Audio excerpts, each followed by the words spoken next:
உலகெங்கும் உள்ள ரெட்ரோ ஆன்மீகம் நேயர்களுக்கு வணக்கம். நான் உங்க வித்யா கார்த்திக். தொடர்ந்து ஒவ்வொரு மாதமும் எனக்கு எப்படிலாம் இருக்குன்ற மாதிரி நிறையா ராசி பலன்கள் பார்த்துக்கிட்டே வரோம். நீங்களும் நிறைய ஆதரவு கொடுத்துட்டு வரீங்க. அதை தொடர்ந்து இந்த வருடம் 2026வது வருடம் பிறக்கவிருக்கக்கூடிய பராப வருட தமிழ் புத்தாண்டு ஒவ்வொரு ராசிக்காரர்களுக்கும் எப்படியெல்லாம் இருக்க போகுது, என்னவெல்லாம் பண்ண போகுது, மாச பலனை தாண்டி இந்த வருஷ பலன் ரொம்ப இம்பார்ட்டண்ட்டாக, அதுவும் தமிழ் புத்தாண்டு ரொம்ப முக்கியமா அப்படின்னு பார்த்தா 100 விழுக்காடு என்னை பொறுத்த வரைக்கும் ஆமாம். நான் ஏற்கனவே சொன்ன மாதிரி ஆங்கில புத்தாண்டு அப்படின்றதெல்லாம் சும்மா, தமிழ் புத்தாண்டு தான் அக்யூரேட்டாக என்ன நடக்க போகுது, உலகம் எப்படி இருக்க போகுது, நமக்கு என்ன மாதிரியான வாழ்வியல் இருக்க போகுது. ஏன்னா சூரியனுடைய பயிற்சியை வைத்து தான் நம்ம மாத பலன்கள் கணித்துட்டே வரோம் இல்லையா? அப்போ சூரியனுடைய நகர்வு இந்த 12 மாதங்களுக்கும் 12 இடங்களுக்கு போயிட்டு வர்றது தான் ஒரு புத்தாண்டு முடியக்கூடிய கால அளவு. அப்போ தமிழ் புத்தாண்டின் வழி நம்ம கணிக்கக்கூடிய கணிப்பு அப்படின்றது மினிமம் ஒரு 30லேருந்து 40 விழுக்காடு நமக்கு ஒத்துப்போவதாக இருக்கும். மற்றவையெல்லாம் உங்கள் சுயஜாதகம் தான் இம்பேக்ட் பண்ண போகுது. ஸோ கோச்சாரத்தெல்லாம் நம்ம பார்த்தாச்சு. இப்போ ஒவ்வொரு ராசிக்காரர்களுக்கும் என்னவெல்லாம் செய்ய போகிறது, என்ன மாதிரிலாம் இருக்க போகுது, இந்த ஒரு வருடம் நான் நினச்சதெல்லாம் வாங்கிடுவேனா அப்படின்னு வாங்க பார்க்கலாம்.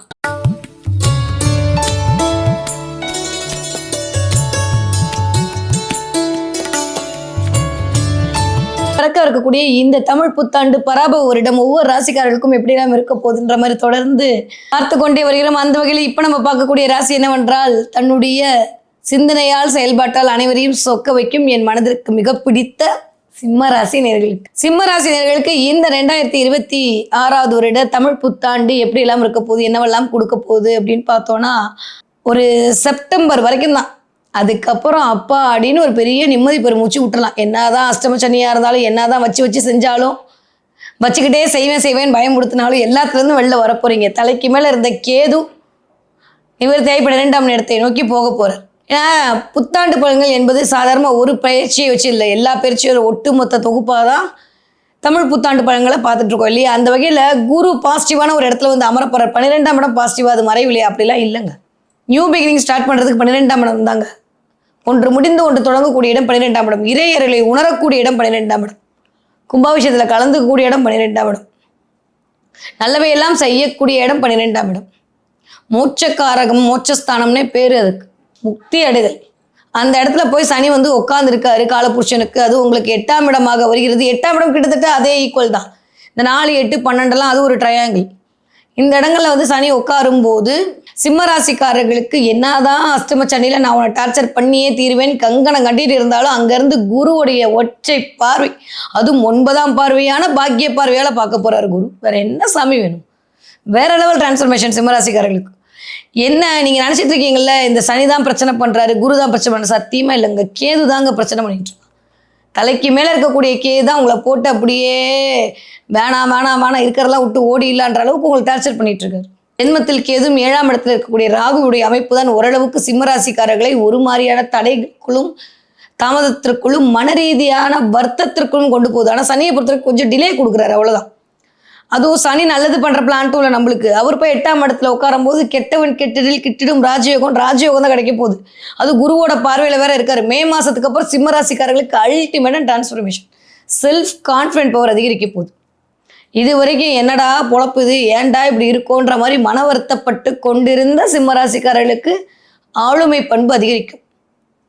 எப்பேற்பட்ட ஆளாக இருந்தாலும் சரி, ₹1 என்கிட்ட காசு இல்லைன்னு சொல்லக்கூடிய ஆட்களாக இருந்தாலும் சரி, ஏதாவது ஒரு பிஸ்னஸுக்குள்ளே நுழைவீங்க, பிஸ்னஸ்க்குள்ளே என்ட்ரி ஆவீங்க, உங்கள் பேரில் பிஸ்னஸ் நடக்கும். எழுதி வச்சுக்கோங்க. இப்போயே பிளான்லாம் போட்டிருப்பீங்க, எக்ஸ்ட்ரா இன்கம் வர்றதுக்கு என்ன பண்ணலான்னு. உங்கள் வீட்டில் இருக்கவங்க தொழில் தொடங்குவதற்கான வாய்ப்பை கொடுக்கும் 4ஆம் இடத்திற்கு குரு பார்வை. வேற என்ன வேணும்? 8ஆம் இடத்திற்கு குரு பார்வை, 6ஆம் இடத்திற்கு குரு பார்வை. குடும்பமாக சேர்ந்து தொழில் பண்ணுறதுக்கூடிய வாய்ப்பை சிம்மராசிக்காரர்களுக்கு கொடுக்கும். 4ஆம் இடமே குடும்பமாக சேர்ந்து பண்ணக்கூடிய தொழில் தான் வாய்ப்பு கொடுக்கும். வீட்டில் ஒரு சிம்மராசிக்காரங்க இருந்தால் உங்கள் ஒய்ஃப் நீங்களும் சேர்ந்து ஏதாவது ஒன்று பண்ணுவீங்க. பணத்தை வரவழைப்பதற்கான வாய்ப்புகள் இல்லை. உங்கள் பிள்ளையும் ஏதோ பண்ணுவீங்க, உங்கள் தம்பி நீங்களும் ஏதாவது சேர்ந்து ஏதோ ஒன்று. இதில் சிம்மராசிக்காரர்களுக்கு குடும்பமாக சேர்ந்து உழைக்கக்கூடிய தன்மை உருவாக போகிறது. அதுவும் காலபுருஷனுடைய 10ஆம் இடம் 6ஆம் இடத்திற்கு பார்வை, 8ஆம் இடத்திற்கு பார்வை. வேற என்ன வேணும் சிம்மராசிக்காரர்களுக்கு? வேலை மாற்றம் கண்டிப்பாக இருக்குது. ஜூனுக்கு மேலே வேற கம்பெனி மாறியே திரும்பிங்க, இல்லை கம்பெனியில் இருந்தாலும் வேற இடத்துக்கு உங்களை அனுப்புவாங்க. இடம் மாற்றம், மனை மாற்றம், பதவி மாற்றம், உத்தியோக மாற்றம் எல்லாம் கிடைக்க போகுது. ஏதோ போட்டு அம்மிக்கிட்டு இருக்கிற விஷயங்கள் எல்லாம் உங்களை விட்டு வெளில போகுது. என்ன வேலைக்காரங்கிட்ட கவனமாக இருக்கணும். உங்களுக்கு கீழே வேலை செய்யக்கூடிய சிம்மராசிக்காரர்களுடைய வேலை ஆட்களிடம் கவனமாக இருக்கணும். முதுகில் குத்திட்டு போயிடுவாங்க. அதே மாதிரி உங்களுடைய முதலாளிகள் கிட்ட கவனமாக இருக்கணும். கேது வேற வந்து உட்காந்துருக்கோம். நம்ம ஜெட்டில் போகணும்னு நினச்சா கீழே வேலை செய்ய அதில் வருவாங்களா? அவங்க சைக்கிளில் தான் வந்து உங்களை டார்ச்சர் பண்ணுவாங்க. சில பேர் நடந்து வந்து இன்னும் டார்ச்சர் பண்ணுவாங்க. அதுவே பாதி கடுப்பாக இருக்கும். தூக்கமே இருக்காது. நைட்டு பகல்னு தூக்கம் இல்லாமல் டிஸ்டர்பன்ஸாக இருக்கும். டிஸ்டர்பன்ஸ் ஸ்லீப்பாக இருக்கும். தூங்கின ஒரு சாட்டிஸ்ஃபேக்ஷனே இருக்காது சிம்மராசிக்காரர்களுக்கு. இப்போதானே மேடம் நல்லா இருக்கும் நீங்கள் இத்தனை நாளும் நாங்கள் அதைத்தான் அனுபவிச்சுட்ருக்கோம். இப்பயும்னா என்ன பண்ணுறது? தங்கம் புடம் போட தானே ஜொலிக்கும். இப்போ சனி உங்களை புடம் போட்டு கொண்டிருக்கிறார். எங்கே எப்போ யார்கிட்ட எப்படி வேலை வாங்கணுன்ற வேலை மீதான ஒரு நெளிவு சுழிவை சொல்லி கொடுத்துட்ருக்காரு. திடீர்னு சில விஷயங்கள் வாழ்க்கையில் மாறும், அதை ஏற்றுக்கோ அப்படின்ற பக்குவத்தை இப்போது உங்களுக்கு காட்டிகிட்டு இருக்காரு. புரிஞ்சிருப்பீங்க சிம்மராசிக்காரங்க. ஒரு வருஷமாக புரியாமையே அப்போ புரிய போகுது. இப்போ என்ன ஆகும்னா அதன் மூலமாக ஒரு பக்குவத்தை சிம்மராசிக்காரங்களுக்கு நெருப்புங்க கற்பூரம் மாதிரி அப்படி இங்கே தூரத்தில் வச்சாலே அங்கே பற்றிக்குங்க. அது மேக்னெட். இந்த தடவை இந்த ஒரு வருஷம் சிம்மம் வந்து சனிகிட்ட பண்ணுற விஷயத்தில் இனி வரக்கூடிய விஷயத்தை எடுத்து வைக்கலாம் தாறுமாறாக எடுத்து வைப்பீங்க. சிம்மராசிக்காரர்களுக்கு வெற்றி மேல் வெற்றி காத்துட்ருக்கு. உடல் ஆரோக்கியம்தான். வண்டி வாகனங்கள் அடிபடாமல் பார்த்துக்கோங்க. கண்டிப்பாக சிம்மராசிக்காரர்களுக்கு ஏதாவது ஒரு ஆக்சிடென்ட் ஆகும். நீங்களே இப்படி சொல்கிறீங்களே வித்யா மேடம்னா என்ன பண்ணுறது? கொஞ்சம் அப்படி தான் இருக்குது நிலமை. கடவுளை வேண்டிக்கோங்க, பெருசாக வராமல் சின்னதாக அப்படி ஓகே. அவளுடைய தசாபதி இன்னும் கொஞ்சம் மோசமாக இருக்குது அப்படின்ற பட்சத்தில் ராகு தசையோ குரு தசையோ ஓடுதுன்னா இன்னும் கொஞ்சம் தலையில் இல்லை உடம்புல அடிபடாமல் பார்த்துக்கோங்க. வண்டி வாகனத்தில் தயவு செஞ்சு வித்தை காட்டாதீங்க. நைட்டு 8 மணி 9 மணிக்கு மேலே டிரைவ் போகாதீங்க. இல்லை வேலையிலேருந்து வரீங்கன்னா ஓகே, சும்மா இந்த டெஸ்ட் வைக்கிறேன், இந்த அது வைக்கிறேன், இது வைக்கிறேன்னு போனீங்கன்னா அப்புறம் நம்ம கீழே விழுந்து கிடந்தா அவங்க வந்து பார்க்க மாட்டாங்க. இதோ போட்டி மனப்பான்மை அதிகரிக்கும். அது வயசு பிள்ளைங்களுக்கு ரொம்ப அதிகமாக வரும். ஏன்னா எதாவது ஒரு இடத்துல விழ வைக்கணும்ல. சனி இப்படி தான் உங்களை தூண்டி விட்டு ரத்தத்தை கொதிக்க வச்சு விழ வைப்பார். அதனால் அதில் கொஞ்சம் கவனமாக இருக்கணும் சிம்மராசிக்கார குழந்தைங்க. பழைய வண்டி வாகனங்கள் ஏதாவது ஒரு பழுது வைக்கும். நிறைய பேர் இன்சூரன்ஸ் எடுப்பீங்க வண்டிக்கு, இல்லை ஆவிலுக்கு. ஏதோ ஒரு இன்சூரன்ஸோட கவராது. இல்லை 2 வருஷமாக கட்டாத இன்சூரன்ஸ் இப்போ கட்டுங்கன்னு உங்களுக்கு நோட்டீஸ் வரலாம். அதை கட்டுறதுக்கான வாய்ப்பில்லை. இன்சூரன்ஸ் பணம் வரலாம் தசாபுதி நல்லா இருந்தால். ஏதோ ஒன்று காப்பீடோட இந்த தடவை கனெக்ட் ஆகுது. தயவு செஞ்சு ஷேர் மார்க்கெட்டில் இன்வெஸ்ட் பண்ணாதீங்க. சும்மா எல்லா ஜோசிக்காரனி பார்த்து இந்த லாட்ரி வாங்கலாமா அந்த லாட்ரி வாங்கலாமா திடீர் நஷ்டம் தருதுன்னு ஏமாற்றுவாங்க. தயவு பண்ணாதீங்க. சிம்மராசிக்கெலாம் வரவே வராத விஷயம். ஆனால் அந்த ராகு பையன் உங்களை டார்ச்சர் பண்ணி திடீர் அதிர்ஷ்டத்தின் மேல் உங்களை ஆசையை தூண்டுவார். கவனமாக இருங்க. அதே மாதிரி சிம்மராசிக்கார பெண்கள் ரொம்ப ரொம்ப கவனம். அந்தரங்கமாகவே இருக்கட்டும். ஒரு அக்காவா ஒரு தங்கச்சியா ஒரு தோழியாக நான் சொல்கிறேன், கொஞ்சம் கவனமாக இருங்க. 7ஆம் இடத்துல ராகுவோட பொசிஷன் அவ்வளோ நல்லா இல்லை. அடுத்து 6க்கு வரும்போது ரொம்ப சூப்பராக இருக்குது. இதுக்கு வரைக்கும் குருவோட பார்வையில் சமத்தா இருந்த ராகு இப்போ குருவோட பார்வையும் இல்லை. எதிராளிகள் மூலமாக ஏமாற்றத்தை சந்திப்பீர்கள். தேவையில்லாத கேமரா அழைச்சிக்கிறது, தேவையில்லாத ஒரு இதுக்குள்ளே மாட்டுறதுன்னு சிம்மராசிக்கார பெண்கள் தேவையில்லாமல் மாட்டிக்காமல் பார்த்துக்கோங்க. பாத்ரூம்க்கெலாம் செல்ஃபோன் எடுத்துகிட்டு போகாதீங்க தயவு செஞ்சு. அதே மாதிரி ட்ரெஸ் மாத்திர இடத்துக்குலாம் எடுத்துகிட்டு போகாதீங்க. நான் ரொம்ப ரொம்ப அழுத்தமாக அதை பதிவு பண்ணுறேன். கவனமாக இருந்துக்கோங்க. ஷேர் பண்ணாதீங்க எந்த விஷயத்தையும். சாதாரணமாக பேசினா கூட அது வேறு மாதிரி எடுத்துக்கொள்ளப்படும். வேறு மொழி வேற்று மதம் இனம் பேசுகிற மக்களிடம் ஜாக்கிரதையாக இருங்க.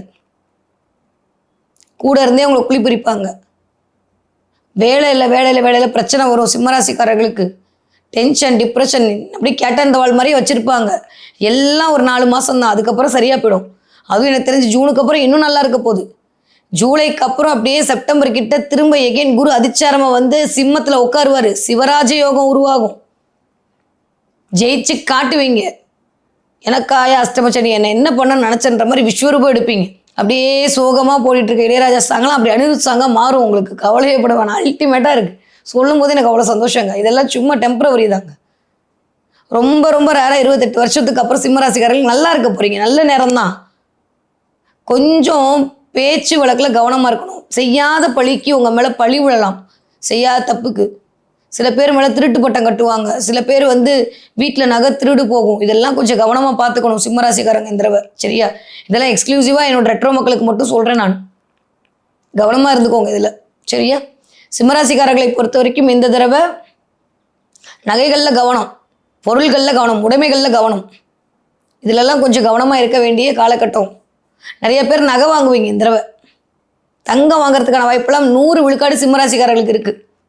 ஏதோ ஒன்று 1 கிராம் தங்கமாவது இந்த தடவை வாங்குவீங்க. குலதெய்வ கோவிலுக்கு போயிட்டு வரதுக்கான வாய்ப்பு. குலதெய்வ கோவிலுக்கே போக முடியலன்னு தடையாக இருந்த சிம்மராசிக்காரர்கள் குலதெய்வத்துக்கு போவீங்க.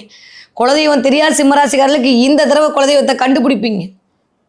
குலதெய்வத்துடைய கடாட்சம் அல்டிமேட்டாக இருக்குது. முடிஞ்ச அளவுக்கு பெருமாள் கோவிலுக்கு என்ன வாங்கி கொடுங்க. பக்கத்தில் இருக்கக்கூடிய ஏதாவது ஒரு பெருமாள் கோயிலுக்கு நல்லெண்ணெய் வாங்கி கொடுங்க. தீபத்துக்கு வாங்கி கொடுப்பீங்களோ இல்லை கோவிலுக்கு சிலைகளுக்கு துடைக்க வாங்கி கொடுப்பீங்களோ ஏதோ ஒரு எண்ணெய் வாங்கி கொடுங்க. நல்லெண்ணெயில் மேக்ஸிமம் விளக்கு போடுங்க. நல்லெண்ணெயை சாப்பாட்டில் சேர்த்துக்கோங்க. தேவையில்லாத தாட் ப்ராசஸ்லேருந்து வெளில வந்துடுவீங்க. இதெல்லாம் சின்ன சின்ன விஷயங்கள். இதெல்லாம் பண்ண லைஃப்பில் ஜெயிச்சிடும். ஸோ சூட்டி கழிச்சு பார்த்தா சிம்மராசிக்காரர்களுக்கு சிகரம் ஏறக்கூடிய வருடம் தான். நெகட்டிவாக ஒன்றும் இல்லை. நீங்கள் மனசை போட்டு குழப்பிக்காமல் இருந்தால் போதும். பட் ஸ்டில் செப்டம்பர் வரைக்கும் அப்படி தான் இருக்கும். செப்டம்பருக்கு அப்புறம் சரியாக போயிடும். அது வரைக்கும் கொஞ்சம் அலர்ட்டாக இருக்கணும். வேலையில் கவனமாக இருக்கணும். ஒரு வேலை இருந்தால் விட்டுட்டு இன்னொரு வேலைக்கு போங்க. இல்லாட்டி கொஞ்சம் அமைதியாக இருக்க. வேலை இழப்பு வருவதற்கான வாய்ப்புகள் உண்டு. ஆனால் நிறைய சொந்த தொழிலுக்குள்ளே இறங்குவீங்க. அதுவே எனக்கு சந்தோஷம் தான். சிம்மராசிக்காரங்க இந்த தடவை ஜெயிக்க போகிறீங்க. ஏன்னா எப்பயுமே பிரச்சனை கொடுத்தா தானே அதுலேருந்து விடுறதுக்கான வழியை கண்டுபிடிப்போம். அதனால் பிரச்சனையை கொடுத்து உங்களை ஜெயிக்க வைக்க போகிறார் சனி இந்த தடவை. அவ்வளோதான், சிம்பிளாக எடுத்துக்கோங்க. சூப்பராக இருக்குது சிம்மராசிக்காரர்களுக்கு. படிக்கிற சிம்மராசிக்கார குழந்தைங்க அல்டிமேட்டாக படிப்பீங்க. ரொம்ப ஒரு மாதிரியான வெறி பிடிச்சி அப்படியே ஜெயிக்கணுன்ற எண்ணம் ஓடும். அதே சமயம் மந்தமாக அப்படியே கேது பிடிச்சி இழுப்பான். உடல் ரீதியாக பிரச்சனை. சிம்மராசிக்கார குழந்தைங்க சோர்ந்து போகும். கொஞ்சம் சத்தான உணவாக கொடுங்க. பிள்ளைகளை போட்டு டென்ஷன் படுத்தாதீங்க. சிம்மராசிக்கார குழந்தைகளை வைத்திருக்கக்கூடிய பெற்றோர்கள் இந்த வீடியோவை பார்த்தீங்கன்னா குழந்தைங்களை கொஞ்சம் அனுசரணையாக வைங்க. மென்டலி டிஸ்டர்பாக இருக்காங்க, கொஞ்சம் கூப்பிட்டு பேசுங்க. 10 வயதில் இருக்கக்கூடிய பெண்கள் 10 வயதில் இருக்கக்கூடிய பசங்களை அவங்களுடைய விஷயத்தை கவனிங்க. கூடா நட்பு கேடு விளைவுக்குன்னு சொல்லி கொடுங்க. கொஞ்சம் அப்பப்போ செக் பண்ணுங்க. இதெல்லாம் நான் ஒரு அம்மாவாக சொல்கிறேன், நீங்களும் அம்மா, அதனால நான் சொல்கிறேன். கவனம்.